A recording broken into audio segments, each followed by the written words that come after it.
Welcome back, listeners, to the T.R.O.N podcast, The Randomness of Nothing. This is your host, Rashad Woods. Today, I have a very special guest on a topic that's very important, particularly in this new era here. He's an expert on AI, and more importantly, he wants people to find their purpose once the transition takes place to artificial intelligence while still maintaining the human element. Mr. Avi Maderer, thank you very much, sir. Thank you, Rashad. It's a pleasure and an honor. I appreciate the time. Well, thank you. I got to be honest. First of all, thank you for saying that you listen to the episodes that I've had. And, you are very in tune with artificial intelligence and the transition that's taking place right now. And obviously people are, it's scary for people. It's exciting for others. How did you get into this mold of your career to really get into this field in the first place? Okay, so I came back into the tech world, or I'll start differently. I started about 30 years ago in tech, the dot-com boom in the 2000s, pre-2000s, 1990s, and left tech and spent a lot of time in venture capital and investments, really meeting up between investors and startups in different technologies. So I was more in event production and such, and got back into technology really during COVID. Okay. Because events weren't happening. Right. And, I wanted to keep busy and purposeful and make a living. Right. So I got back into technology and studied back in with data analysis and started learning about bias mitigation and deep learning. Yes. Large language models, etc. Yeah. And then I'd say I'm a latecomer to it, because in November of 23 is when ChatGPT came out to the public in a big way. And then I jumped in and realized, partially from a personal marketing point of view and partially from just the speed of how fast this thing is being taken up by the world. Right. Needed to find a niche, marketing wise. So then I got into what people would call human in the loop, which is the need for not to trust the AI as much as we'd like to, and as professional and as accurate as it might sound, and it's getting better and better all the time. But started to see that there's really a need to be critical of it and to make sure that we don't put out, whether it's mission critical work or not mission critical work, make sure that we put out truth. And it can't always be reliable. I was putting together a piece, a couple months ago, and I was working with one of the tools that I use. It's Claude. They're all similar and sort of racing against each other, Claude, ChatGPT, Grok, etc. Right. And I asked for, in part of the writing, I like to use stories, because those are engaging, etc. So I asked for a story about whatever the topic was, and it gave me this beautiful story of President Kennedy going to Nassau on a tour and stopping and asking, one of the custodians, "What do you do here?" Wow. And he said, "I'm sending a man to the moon," was his answer. And that was like, teamwork, and he's right into it, and he's all part of the team. And then I asked Claude or Chat or whoever I was using, said, "Okay, well, so give me the source." Is that, no, it's not. I just made it up. It sounded good, so beautiful. I made it up, and it is part of the folklore. It is a story that is told, but it's not true. It's not necessarily true. So in any case, I started moving into that, and then I started to realize that as I was studying more about this very fast-moving world, is that a lot of people have their meaning in the type of work that they do, right? Whether it's a doctor, a radiologist, a gardener, whatever it is, right? Even a podcaster, I'll be honest, I do a lot of writing, but a lot of it is done with AI, and then I go back and forth. Right. And then because I, not only from ethical point of view, just because I want it to be my voice, so I'll go back and forth in the conversation with it. But the reality is, whatever the timeline is going to be, somewhere between 2 and 10 years. Correct. There's going to be this huge amount of automation in the world. Yeah. Absolutely. And a lot of, besides, the job displacement and the economics, and whether we get into a universal basic income and things like that, what is the reason that people are going to have to get up in the morning? Right? Because their purpose was the podcast. We could, mimic our voice into the AI, and we don't even have to record it. Right? Or the radiologist, right? Or, now you have to be within, that top 10 percentile of radiology, literally, to have a job. Exactly. For example. Exactly. Right. We look at, and people find purpose in, even if they're not to, judge any level of occupation, but people who are waiters at a restaurant, they like serving people, and they're doing it. Some of them, when they're really, to make a living, whatever. But some of them really enjoy the engagement with the customer, et cetera, et cetera. But now we're Right. going to have, there are already Automated robots orders. that are, delivering to the floor. So Right. then I got into this idea of human purpose. Right. And how do we address that as a society? The biggest problem that I believe we're facing is the speed. Because in Right. past industrial revolutions, we had some time. The telegraph operators had some time to learn how to use the phone switches. Yes. The train Yes. operators or the cars from horses, et cetera, et cetera. There was tens of years. Right. We This literally is hitting like a sometimes ton of had bricks. months. Have you found that typically what happens is businesses go all in because there's trends that happen, and then next thing you know, they found out that they needed to pull back respectively. And I only ask this because like the grocery checkout line, for example. Every grocer went all in on automated checkout, and then as they found out how horrible of a customer service, we've all been there, right? Where you're just like, Yes. this machine doesn't read the barcode, or you need to delete an item, and then suddenly it turns what could have been a 5-minute transaction turns into a smorgasbord of a 20-minute situation. You're waiting to flag the person down. Right. So did you find out that it's sometimes companies are pulling back and there's an overcorrection into this field, so to speak? Yes, for sure. People are. I haven't seen anyone that's other than this solopreneur, which I just Hmm. have casual conversations with, but Right. actual businesses aren't diving full in to completely automate. There are like larger law firms, larger accounting firms that have dedicated teams, dedicated IT people, tech people that are studying and going to be working in the transition gradually and in a risk averse way. Right. Right? Small Okay. businesses are dabbling from the ones that I've been speaking with, and no one's like jumping right in unless again, it's some solopreneur or a couple of guys sitting in a cafe and making $1 million already, Right. right? Right. Right. Right. But otherwise, businesses are going slow. I believe this is just a philosophy. I believe that in the next couple years, there won't be that much luxury of waiting. People might Right. need to go a lot faster in. But now is Right. a very, very good time to just run with it. And it's all Absolutely. trial and error, really. It's very easy software to learn. It's not like the old software where you have to learn, take a course and whatever. You go into the AI and just ask, what do I do? How do I do this? And it tells you. And Right. if you, Right. if you take the time to read for a couple minutes, you'll be fine. And I think it's helped me even like when I want to write, like I still have to be very original and I still have to have compelling content, but it Sure. does help formulate questions when you have questions to ask. How do I structure a question in a proper manner? So I Right. still have to do the work, but it can get it laid out in a paragraph in an annotated manner that I wasn't. Man, it could take a minute. It's time consuming, right? And you're Right. just like, okay, well, I can do this in 5 minutes, and it really does benefit. So one of the things I was curious about when you said earlier was like when you said people like the Industrial Revolution. I thought that was funny, right? Because then you had the Luddites that were in England when the textile workers didn't want to, they were burning the machines and breaking the machines because they Right. no longer, the machines were making textiles much quicker than they were. Do Right. you find it across various industries, does it differ per industry of the use of AI, not even size and scope of business? Do you find out like, hey, this could work in this industry, but this industry is slower to catch on? From what I see, the every industry is somehow enabled by AI.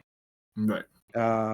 What I'll say is if we take construction building design, Hmm. right? You have to have the plumber who's going to crawl under the sink and fix the leak for Of now. course. And I Of think course. that'll take a very long time until that's changed. But AI can 3D print a house. AI Right. can do the CAD design of the wiring and the plumbing Right. and everything else, and the efficiencies of energy and insulation and everything else, in Right. minutes, Right. really. So I think every industry is certainly affected, but different parts of the industries are different. If anywhere that besides those kind of physical things like the plumber under the sink, the opportunity for us humans is the interpersonal Right. relationship, right? Right. It's likely, for example, that we're all going to get used to, and they're a lot better, the customer service online, navigation through press one for this and all that, or we just chat bot Right. with a machine, and there will be a premium. You know what? You want to speak to a real human, pay X, and people will be willing to pay That's X, and it'll true. be a premium service. That's true. It's kind of funny. It's yeah. I guess that makes more sense, and a lot of people may want to pay the $1.50 just to be able to get expedited services and Whatever things it like is. that. Yeah.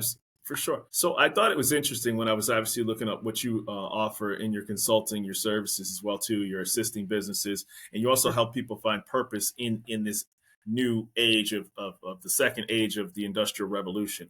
And it Right. says purpose. You people are supposed to do what you call a purpose audit, a human AI collaboration, and then building a meaningful portfolio. Can you go in further details about that? Sure. So, I'd like to maybe take a parallel. There's been over the last, I mean, it's probably longer than I know, but let's call it 5 years or so. Or really, whatever people think, good or bad, there has been a very big movement and awareness of DEI, right? Mhm. Diversity, inclusion, and equity, right? Equitability and inclusion. Right, correct.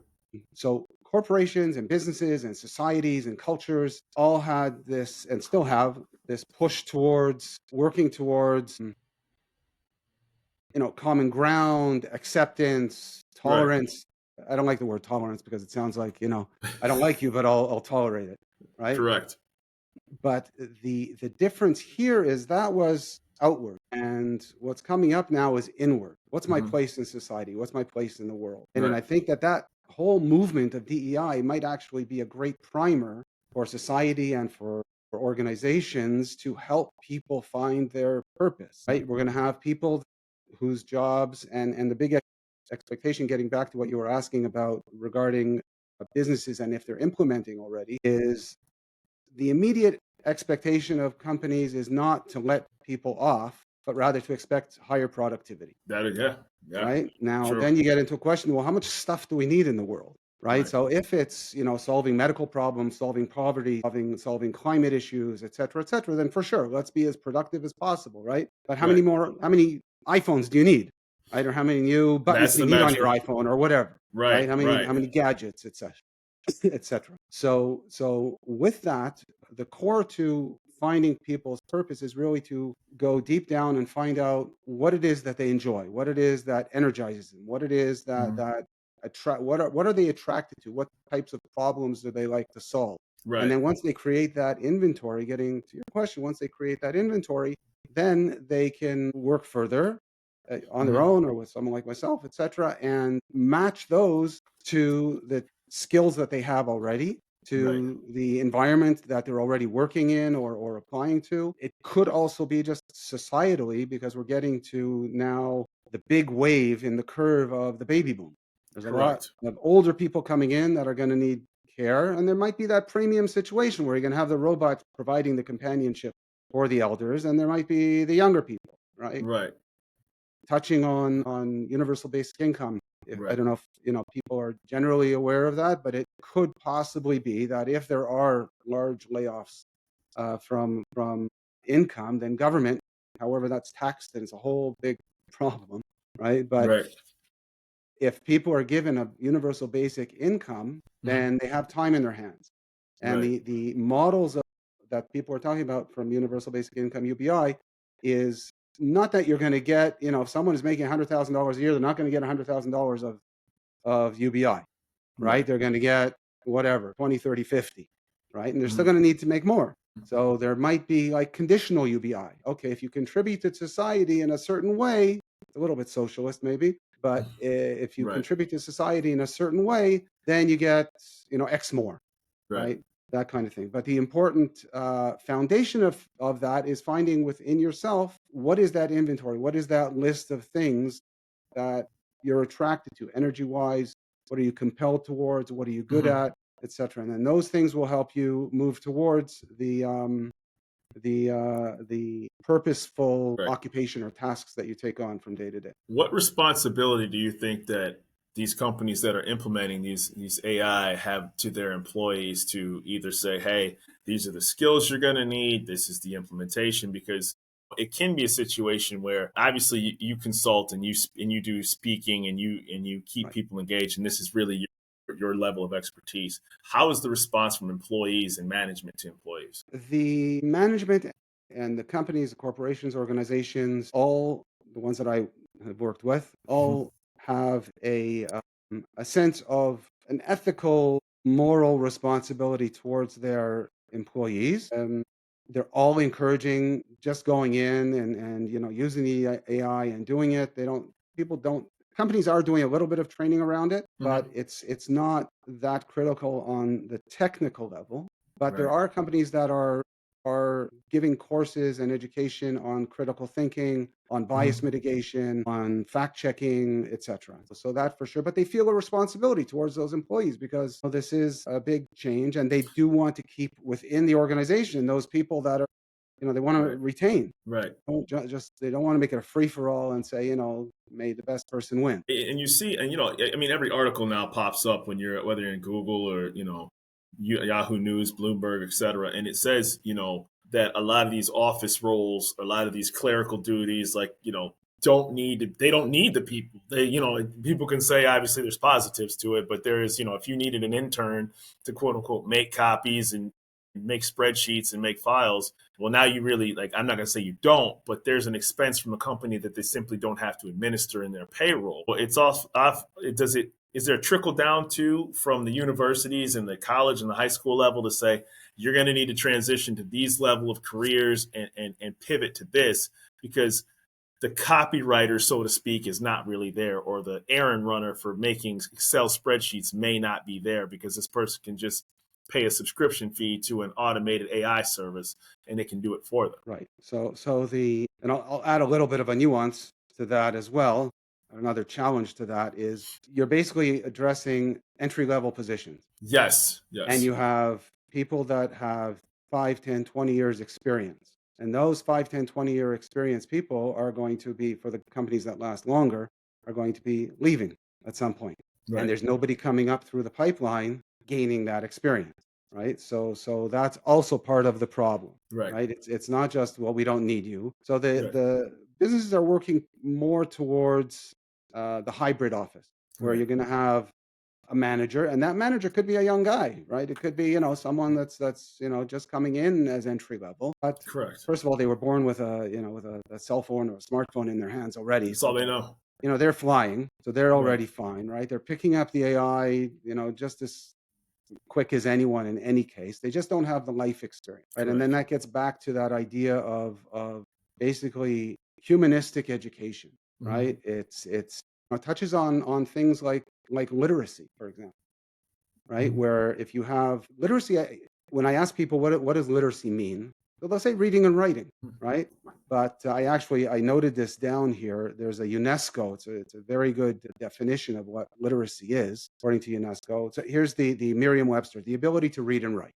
Right? Very straightforward. Oxford Dictionary says pretty much the same thing, right? But UNESCO came up with a definition in one of their missions to promote literacy around the world: the ability to identify, understand, interpret, create, communicate, and compute using printed and written material associated with varying contexts. So it's the ability to do something with what you've read. Right.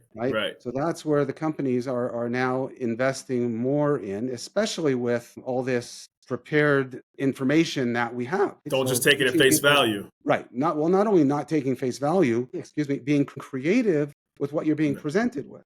Right.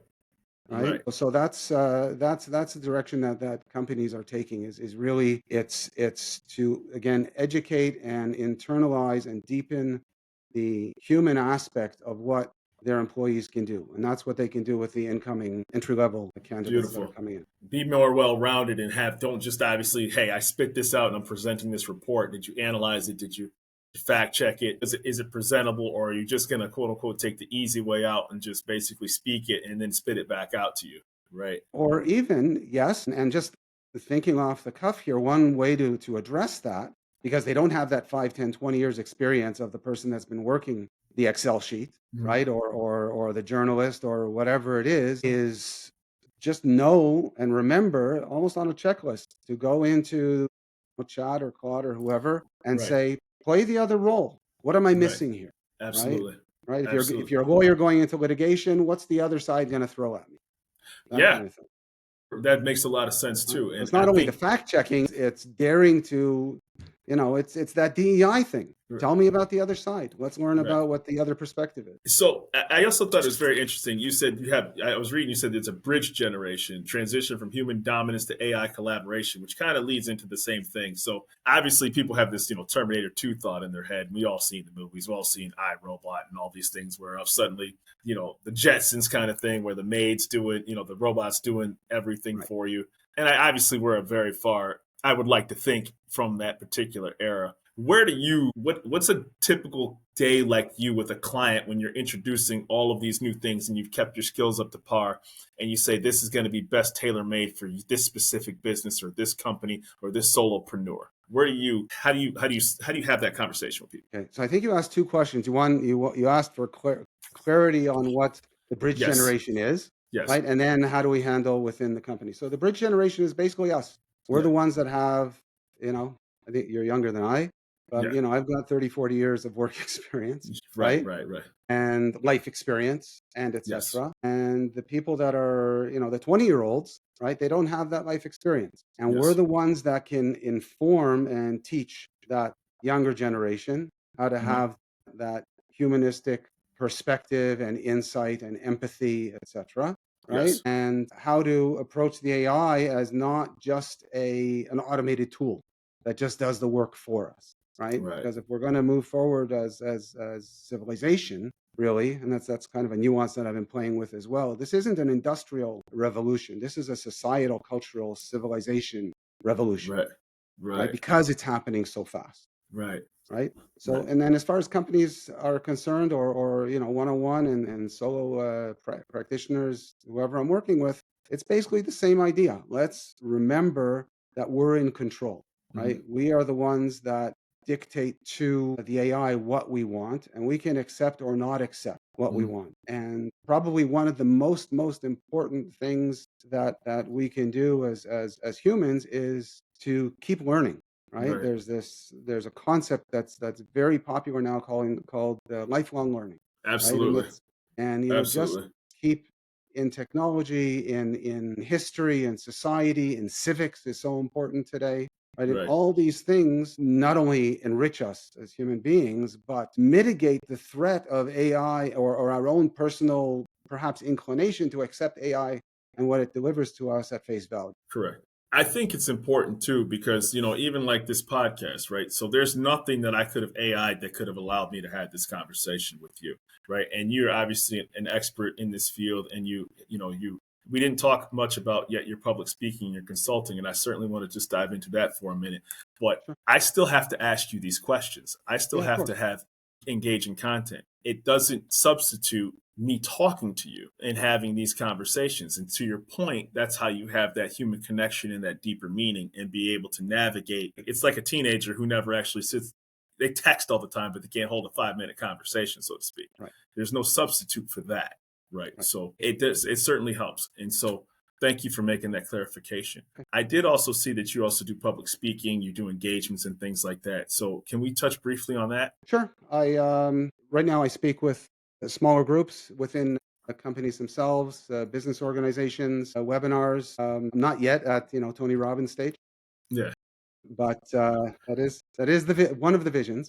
Right. But in any case, and speaking about this idea of the bridge generation, the literacy, and how important that is, Mhm. and just going back to your example, and this is an example that I give when I speak, is your example, right? In real time here and preparing for this podcast, is you've got to know what you're going to ask, Absolutely. right? And without your own life experience, right, you would have either had to study AI and lots of things around it, and Right. then come up with questions. And you need to understand the questions that you're asking, right? Right. Otherwise, they're out of context, etc. So an example that I give is when I write, for example, a white paper, Mhm. right? So I could have, in the olden days, at university, gone to the little file card, right, Mhm. and had to look, in best case, at the index of a big textbook Mhm. and find out the exact information that I'm looking at, and not really even know that there's another, three textbooks, two shelves down, that are related.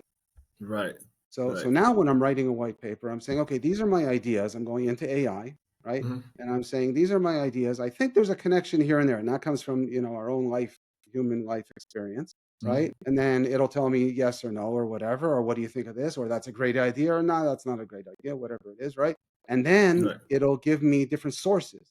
Now, Right. I don't have the time, right, to go out and spend, months or years studying all the text and all the research and et cetera, et cetera. So what I'll do No, is I'll you. say, give me a 200-300 word summary of the entire research paper. And then for each citation, give me another 200 or 300 words. Right. and then I'll go study that. So at least I know what I'm talking about a You have a little bit in baseline. depth, You have a right? baseline. Right, and then Yeah. I can come to a conversation with some kind of knowledge and intelligence, and not just wing it and pretend, and not let the AI write what it wants. And then that exercise itself gives me more ideas. But again, Right. that's through that really touches again upon the literacy and the lifelong learning and being Right. able to continue. So that's the type of content that I speak when I speak with audience. And people, it's funny, just briefly, people, I've talked to another gentleman, obviously, about AI as well, too. And he said, your spell check was your AI. And people don't even remember, like, when you had spell checking in your, we have it now on our computers, but even people who are concerned about it was like, hey, when you were getting that word corrected or you couldn't type in correctly what you were trying to say, Right. that was artificial intelligence. It just was such an early stage of it, you didn't think anything about it. So, and obviously, this topic is very fascinating. It's very scary for some people. It's very fascinating for people who are implementing this. Is there anything else we haven't touched on? And where can people find Avi Maderer? 2 questions. I think we touched upon a lot, Okay. and there's a lot to absorb. I actually have a tool that I put together, no cost, that Okay. people can use. I call it the Core Purpose Finder. Okay. Very simple URL. I don't know if you can put it into the podcast notes, but it's Absolutely. bit.ly. Everyone knows bit.ly, bit.ly Right. / core purpose finder, just as it's spelled. And then from there, I'll be able to get an email. We can get in touch, and I can offer from there a free 15-minute consultation. And Mhm. otherwise, at my email, Avi, AVI, at Avi Maderer, AVIMADERER.com. I got to tell you, it's been a pleasure, and I would love to pick your brain further. I'm very much appreciative of your time, and like I Thank you, said, I think Rashad. absolutely this Thank you, topic's Rashad. always been fascinating, and it's a pleasure that you've been on the T.R.O.N podcast with me. Okay, wonderful. Thank you so much. It's Yep, been take it great. easy. All right, Bye. take care. Bye-bye.